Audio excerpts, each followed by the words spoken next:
shingles or... Good morning, everybody. It is 7:40 right now. Welcome back to Iowa Live. Lou and Jackie here, and we have some friends from AARP joining us in studio right now. The one and only Neil Schultz. Whoa! Good his way here. Hi, One Schultz. and How are only. you? And also Brad Anderson. Brad is the Iowa State Director. I want to welcome you to the great program. to be here. Because we are here to talk about something, Neil, you mentioned to me a long time ago that you wanted to come on this program and talk about, and we're talking about fraud, right? Contractor fraud, specifically this morning, yep. Right. Okay. So talk about what we're talking about a network that has been set up, correct? Well, yeah, well, you want to talk about what the state's doing? Yeah, why is the AARP getting behind Well, fraud? the AARP is getting behind this issue because it is the #1 consumer fraud complaint at the Attorney General's office, contractor fraud. That's when someone takes your money to do home improvement and then they run off with it and go to Prairie Meadows, right? So this happens more often than you'd think because it is the #1 complaint in Iowa. And I do have to give credit to the Des Moines Register and Lee Rood for documenting this over the past year. They've done a terrific job in identifying this as an issue and something that needs a legislative solution. Now, is any particular time of year more susceptible to this type of fraud than others? Well, summer and fall is certainly, people are susceptible to it. And of course, the #1 demographic for contractors essentially stealing people's money is Iowa's older population. And so really we want to do two things. #1 is we want to create a new class of criminal law that allows prosecutors to more easily prosecute when this happens. And then secondly, we want to require that contractors be bonded at the $75,000 level, because if they are bonded and then they do end up stealing someone's money, at least the homeowner can get something back. And so these are common sense measures that other states have. I was going to say, this seems like common sense. Why is it so hard to prosecute someone who's basically ripping you off? It's not a law. I mean, Neil can speak to this, but I'll say right now that last week the Des Moines Register documented someone who essentially stole $50,000 from someone. That person had 11 complaints against him, but county prosecutors were not able to go after him because there isn't a specific law on the books, a home improvement fraud law, that allows them to go after him. So they just changed, you went to the next house and got some more money from the next house. Over and over again. How does this happen, Neil? How do people get their money taken from them and the work never gets done, or what happens? There's an awful lot of contractors out there, and even if you're licensed, and Iowa doesn't really have a licensing law, you have to be registered with the state. But even if you're registered, doesn't mean you're any good, and doesn't mean you have any kind of scruples or credentials. Right, and so you really have to do your due diligence. And I've been through a big remodeling project at our house, so you really have to do your homework. And you got to ask around, and you got to check the people out that you're going to hire. Now, is this a situation where people are giving money ahead of time before their job is done, or even having a job done and then paying them and having it not done right? Which one is that? Well, and that's one thing you should never do. You never want to ever pay up front. And in this particular case that Brad's talking about, it makes it a lot more difficult from an enforcement standpoint for law enforcement. It's not as clear as if I give you money and you run away with it, and you don't do anything, that's a theft.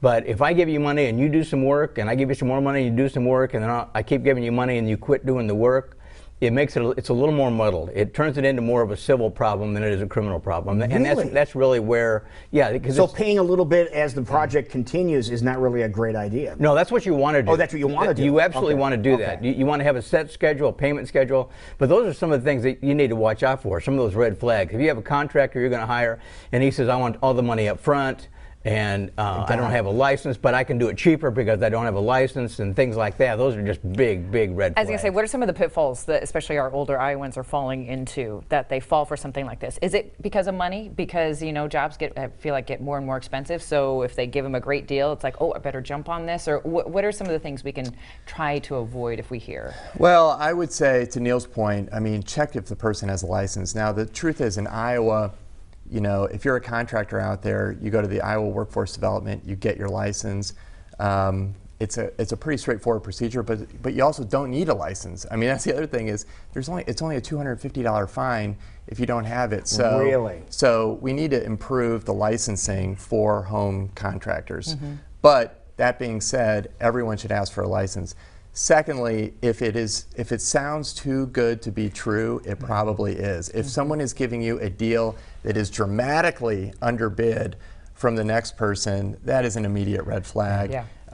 And I don't know if you found this with going through your remodel, but I've seen that from time to time myself, and it's just something you need to watch out for. So, not to make light of this, but I always feel like people are like, oh, that's my contractor. You know, the job still isn't done. Like, this is something we almost expect of our contractors, that they don't get things done on time. Is that a pitfall we fall into as well? They're never going to go according to a timetable. I mean, things just happen in a remodeling project. But there's a difference between having a construction-related delay and having the person that you give money to in good faith just quit showing up. That's true, yes. All right, let's talk about the Fraud Watch Network helpline that is out there. You have that 800 number? I don't have it off the top of my I head. don't have it. I don't have it memorized. 877-908-3360. Thank you, Lou. 877-908-3360. And what kind of information can people get from that? Well, so Neil is really one of our top Fraud Watch educators in the state, and so you get Fraud Watch education on how, for example, not to answer your phone for robocalls. You get home contractor fraud scams.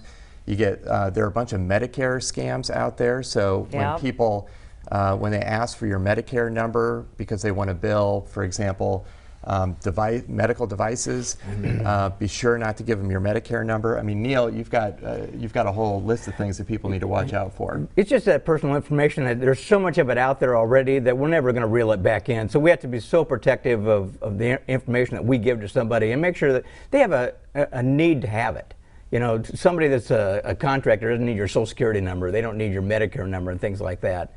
Yeah, so keep that in mind if you're getting any work done. And we have severe weather that is moving in, at least heavy rains and stuff that are coming in over the next couple of days. And is this usually when these people start surfacing again, is after like a major event like that? That's a really good point. I mean, we've had more and more natural disasters right now, and I think that's in part why this is becoming more and more of an issue. And the reason older Iowans are such a target is because you know, there are a lot of older Iowans out there where their only asset right now is their home because they've paid it off and they want to protect it, so they want to maintain it. And so, you know, contractors are preying on them.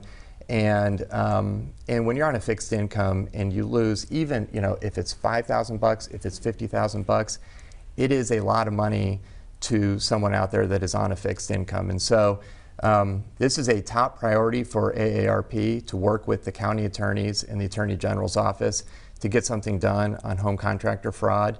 And the good news is I think there is bipartisan support to get it done. You know, this is common sense. Other states have this.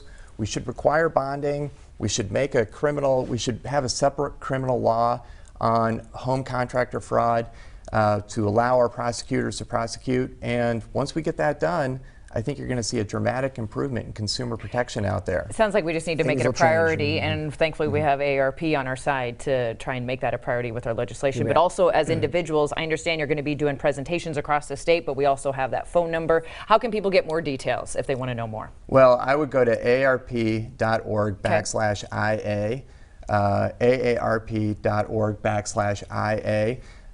And so on our state website, where you're going to find more information on Fraud Watch and on how to protect yourself.